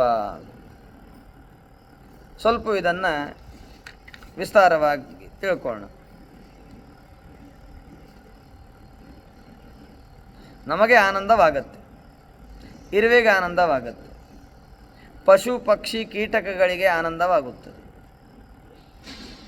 ಈ ನಿಮ್ಮ ಎಲ್ಲರ ಆನಂದ ಏನಿದೆ, ದೇವತೆಗಳ ಆನಂದ ಇರಬಹುದು, ಇನ್ನಿತರ ಭಗವಂತನನ್ನು ಹೊರತುಪಡಿಸಿ, ಲಕ್ಷ್ಮೀದೇವಿಯನ್ನು ಹೊರತುಪಡಿಸಿ, ಬ್ರಹ್ಮದೇವರ ಆನಂದ ಒಂದರ್ಥದಲ್ಲಿ ಹೊರತುಪಡಿಸಿ, ಇತರ ಜೀವರಾಶಿಗಳ ಆನಂದ ಅಂತನ್ನೋದೇನಿದೆ, ಈ ಆನಂದ ದುಃಖ ಮಿಶ್ರಿತವಾದಂಥ ಆನಂದ. ಆನಂದ ಇದೆ ಅಂತಂದಾಗಲೇ ದುಃಖ ಇರ್ತದೆ, ಅಥವಾ ದುಃಖದಿಂದ ಕೂಡಿದ ಆನಂದ ಇರ್ತದೆ. ಕೆಲವೊಮ್ಮೆ ಕೆಲವು ಪದಾರ್ಥಗಳು, ನಾನು ಯಾವಾಗಲೂ ಹೇಳ್ತಿರ್ತೇನೆ ಈ ದೃಷ್ಟಾಂತ, ಕೆಲವೊಮ್ಮೆ ಕೆಲವು ಪದಾರ್ಥಗಳು ಇನ್ನೂ ತಿನ್ನಬೇಕು, ಇನ್ನೂ ಊಟ ಮಾಡಬೇಕು, ಭೋಗ ಮಾಡಬೇಕು ಅಂತ ಅನ್ನಿಸ್ತಿರ್ತದೆ. ಆದರೆ ಇನ್ನೂ ತಿಂದೆ ಅಂತಾದರೆ ಇನ್ನು ಹೊಟ್ಟೆ ಮಾತ್ರ ನನಗೆ ಸರಿಯಾಗಿ ಇರಲಿಕ್ಕಾಗುವುದಿಲ್ಲ, ಹೊಟ್ಟೆ ಕೆಟ್ಟೋಗತ್ತೆ.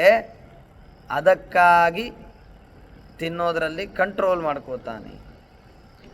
ಆನಂದ ಇದೆ, ಇನ್ನೂ ತಿನ್ನಬೇಕು ಅಂತ ಅನ್ನಿಸ್ತಾ ಇದೆ, ಆದರೆ ತಿಂದರೆ ದುಃಖವಾಗತ್ತೆ ಅಂತ ಅನ್ನೋದಕ್ಕೆ ಮನುಷ್ಯ ಬಿಡ್ತಾನೆ.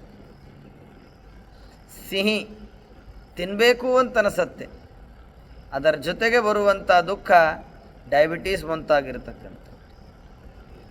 ಮೈದಾದಿಂದ ನಿರ್ಮಾಣ ಮಾಡಿದ ಪದಾರ್ಥಗಳನ್ನು ಭೋಗಿಸಬೇಕು ಅಂತ ಅನ್ನಿಸ್ತದೆ, ಪಾವು ತಿನ್ನಬೇಕು ಅಂತ ಅನ್ನಿಸ್ತದೆ ಅನೇಕರಿಗೆ.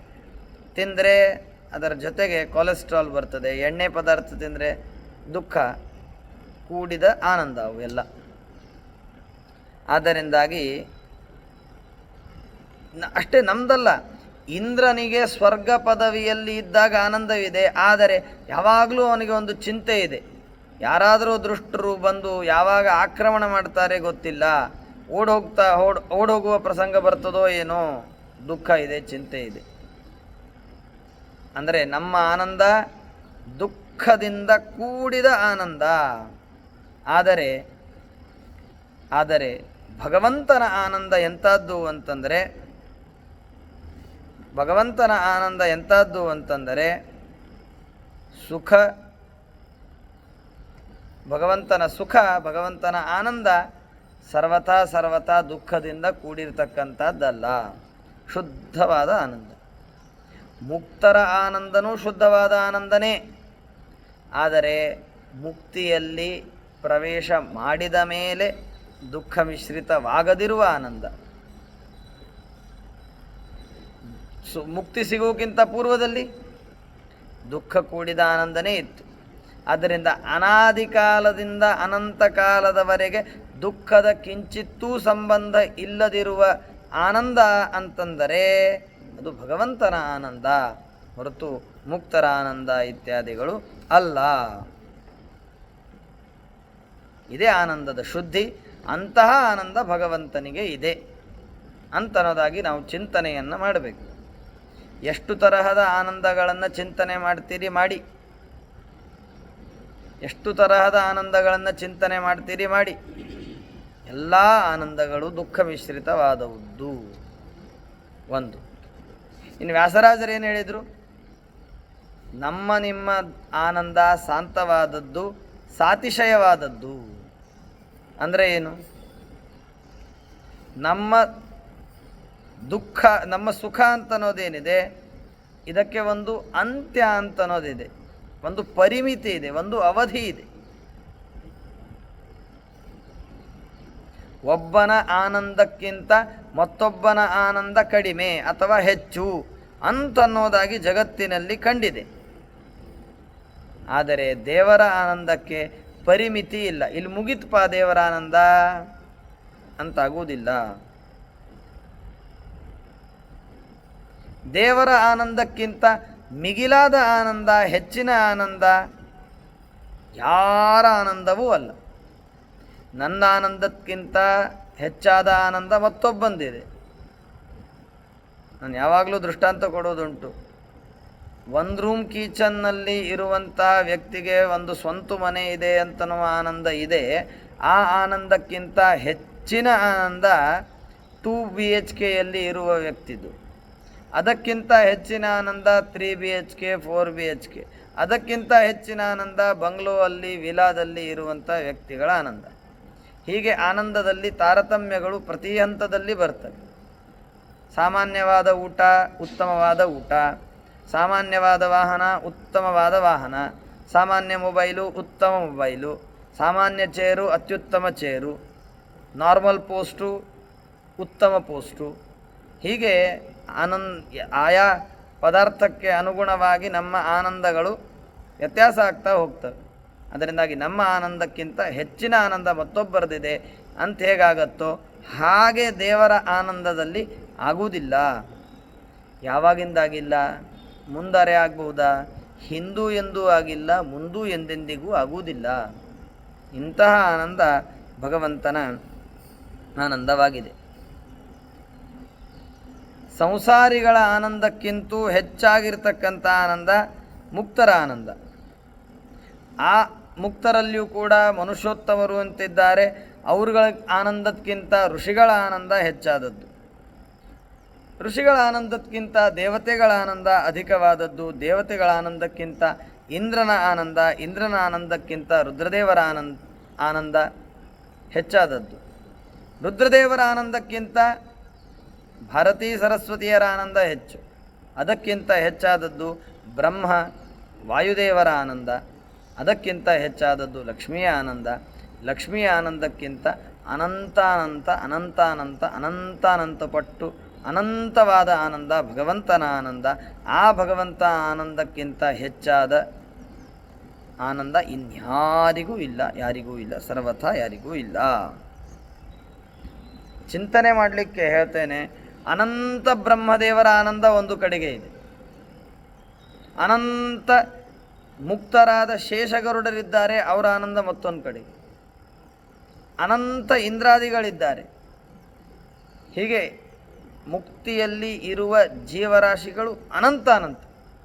ಆ ಅನಂತಾನಂತ ಜೀವರಾಶಿಗಳ ಇಡೀ ಆನಂದ ಒಂದು ಉಂಡಿ ಮಾಡಿದರೆ ಅದು ದೇವರ ಅನಂತ ಆನಂದದ ಅನಂತ ಆನಂದದ ಅನಂತ ಆನಂದದ ಅನಂತ ಆನಂದದ ಅಂಶದ ಅದರ ಅಂಶದ ಅದರ ಅಂಶದ ಅದರ ಅಂಶದ ಅದರ ಅಂಶದ ಅಂಶಕ್ಕೂ ಸಮಾನವಾಗುವುದಿಲ್ಲ.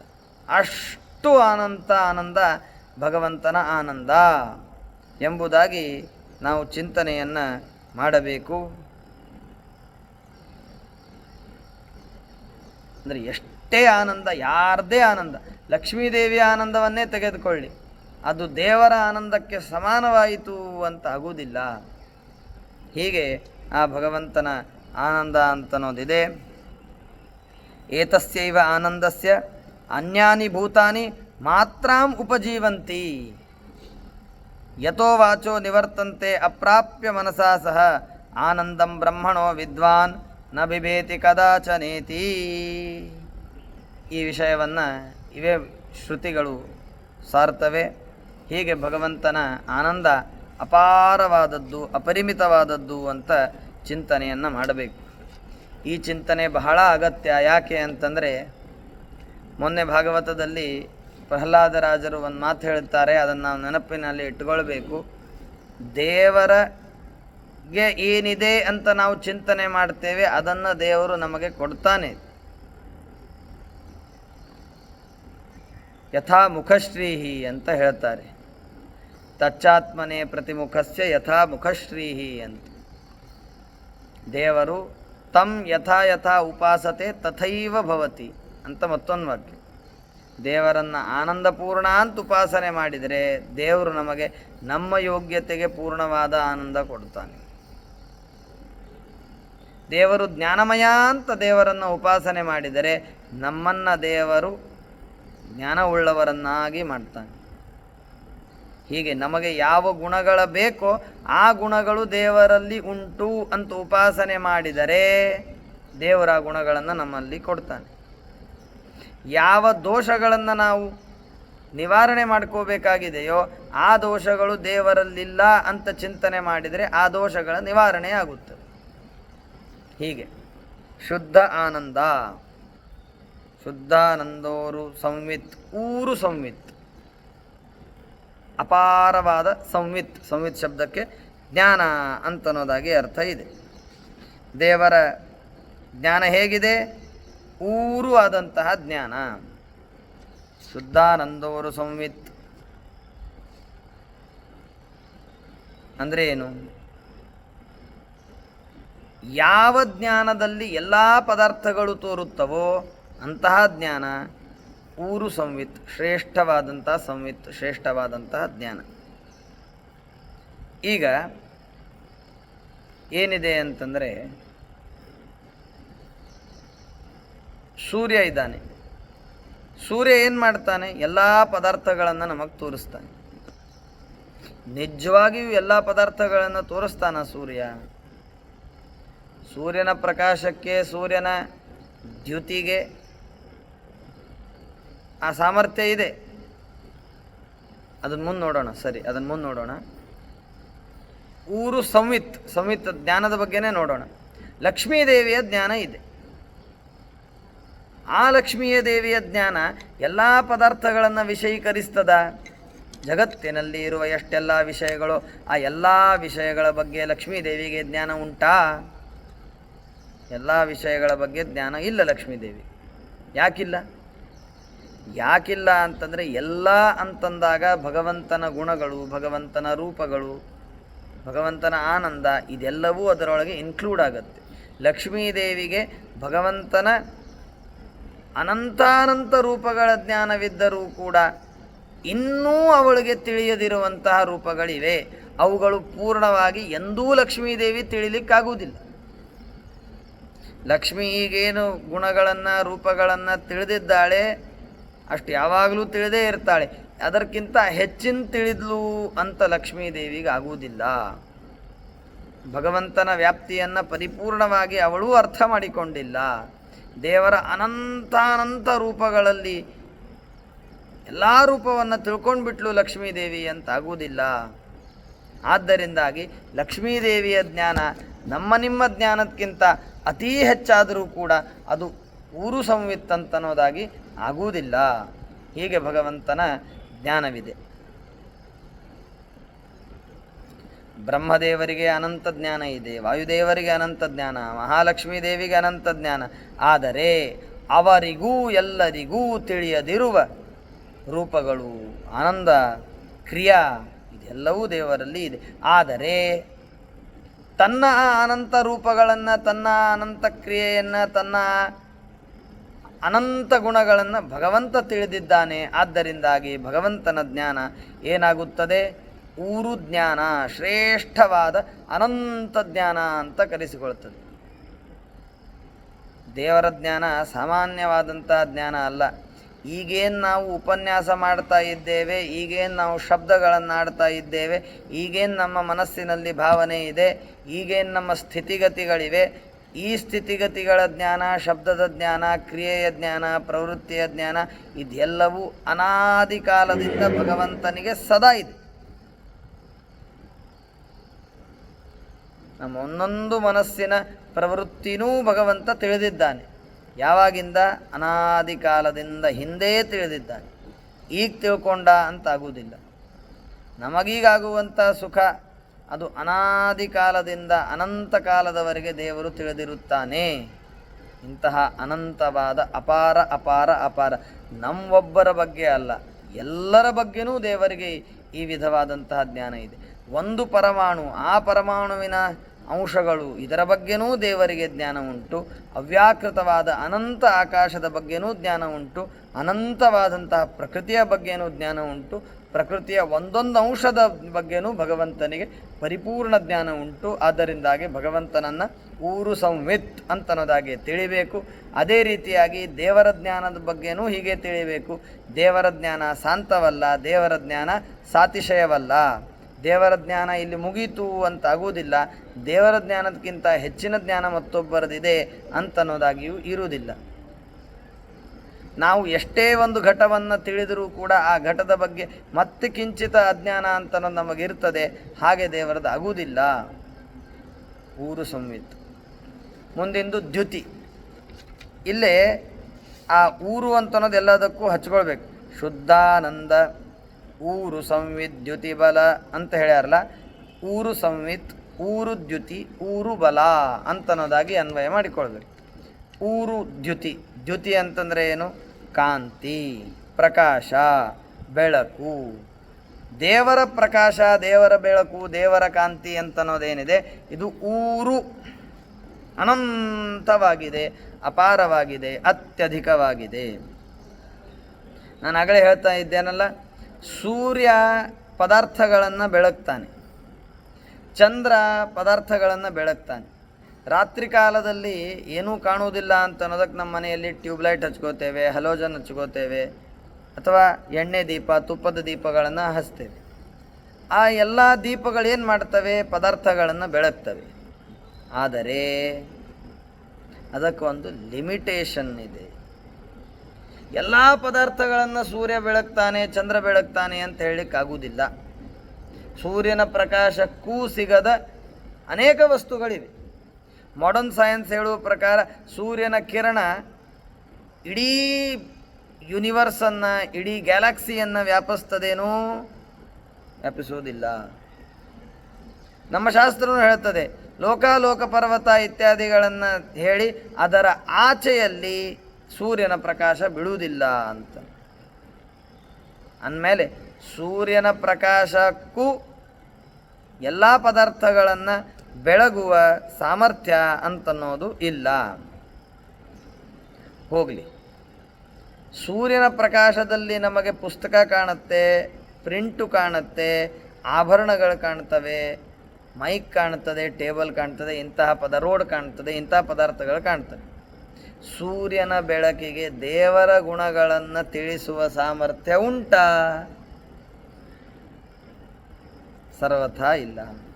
ಸೂರ್ಯನ ಪ್ರಕಾಶಕ್ಕೆ ದೇವರ ಗುಣಗಳನ್ನು ತೋರಿಸುವ ಸಾಮರ್ಥ್ಯ ಇದ್ದರೆ ನಮಗೆ ಅದ್ಭುತ ಆಗ್ತಿತ್ತಲ್ಲ. ಆ ಸಾಮರ್ಥ್ಯ ಸೂರ್ಯನಿಗಿಲ್ಲ, ಚಂದ್ರನಿಗಿಲ್ಲ. ಎಷ್ಟೇ ಹಲೋಜನ್ ಹಾಕಿರಿ ನೀವು, ಎಷ್ಟೇ ತುಪ್ಪದ ದೀಪ ಹಚ್ಚಿರಿ, ಎಷ್ಟೇ ಎಣ್ಣೆ ದೀಪ ಹಚ್ಚಿರಿ, ದೇವರ ಗುಣಗಳು ಕಂಡವು ಅಂತ ಆಗುವುದಿಲ್ಲ. ಆಗ್ತಿದ್ರೆ ನಾವು ಹೀಗ್ಯಾಕಿರ್ತಿದ್ವಿ. ಆದ್ದರಿಂದ ಎಲ್ಲವನ್ನ ಬೆಳಗುವಂತಹ ಶಕ್ತಿ ಉಳಿದ ಯಾವ ಪದಾರ್ಥಗಳಿಗಿಲ್ಲ. ಆದರೆ ದೇವರಿಗೆ ಎಲ್ಲವನ್ನ ಬೆಳಗುವಂತಹ ಶಕ್ತಿ ಇದೆ.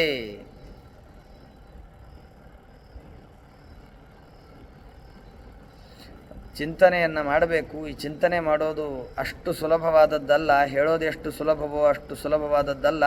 ಆದರೂ ಮನಸ್ಸಿಗೆ ರೂಢಿಯನ್ನು ಮಾಡಿಕೊಳ್ಳಬೇಕು.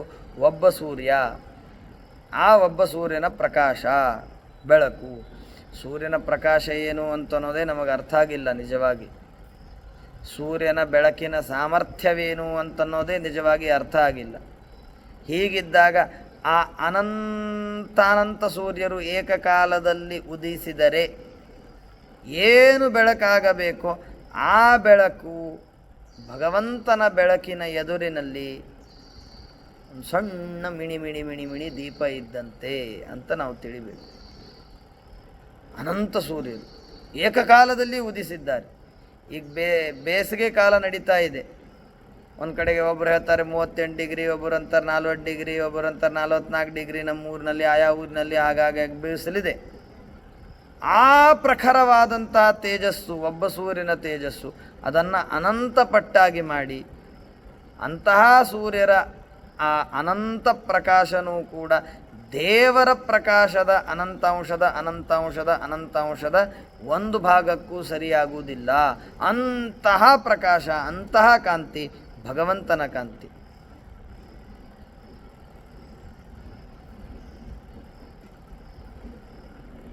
ಹೃತ್ತಮ ಶಮನೇರ್ಕಾಭಂ ಶ್ರೀಪತೇ ಪಾದಪಂಕಜಂ ಅಂತ ಹೇಳ್ತಾರೆ. ಅರ್ಕಾಭಂ ದೇವರ ಪಾದಗಳು ಸೂರ್ಯನಂತಹ ಕಾಂತಿ ಉಳ್ಳದ್ದು. ಆ ಕಾಂತಿಯಿಂದ ಏನು ಹೋಗುತ್ತೆ?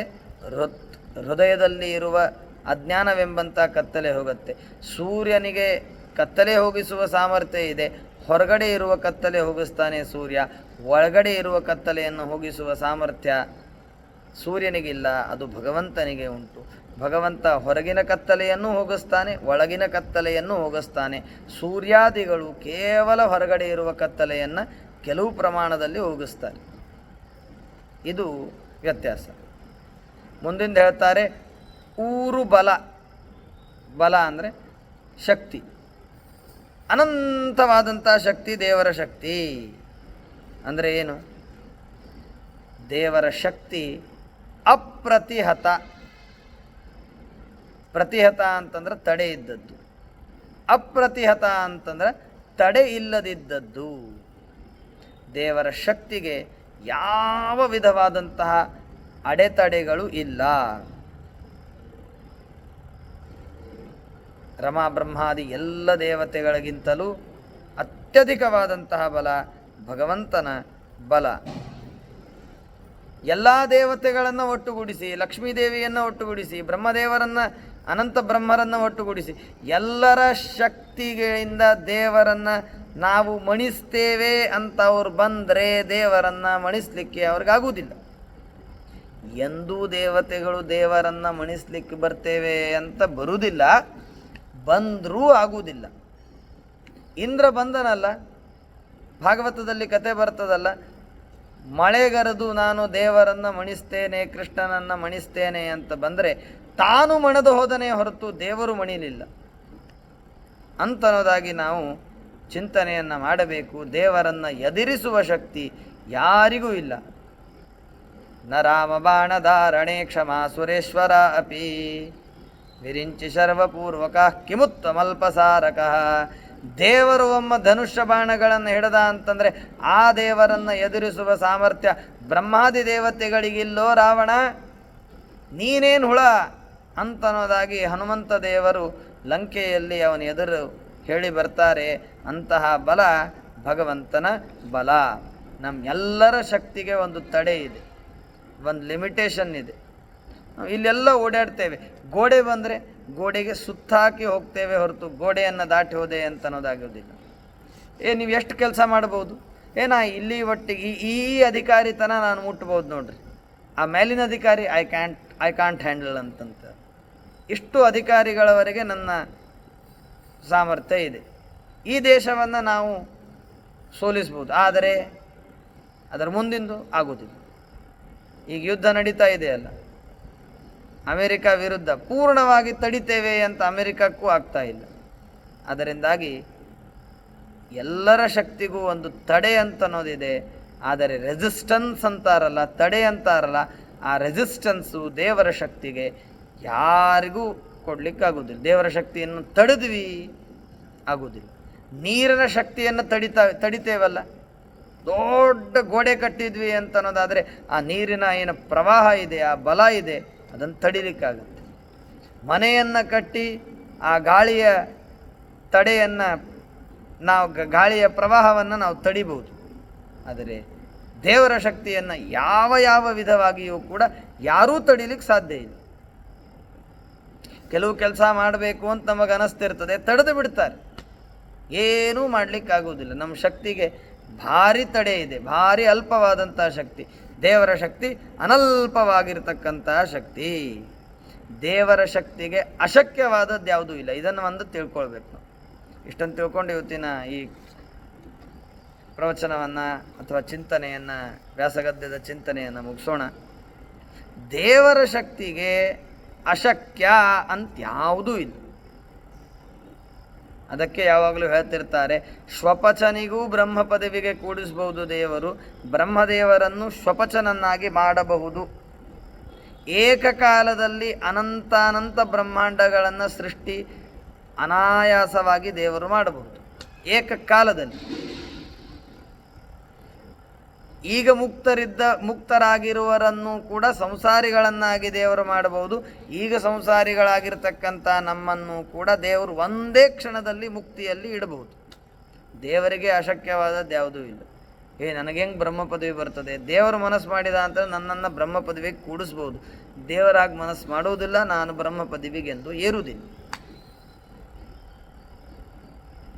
ಆದರೆ ದೇವರಿಗೆ ಇದು ಸಾಧ್ಯವಿಲ್ಲ, ಶಕ್ಯವಿಲ್ಲ ಅಂತ್ಯಾವುದೂ ಇಲ್ಲ.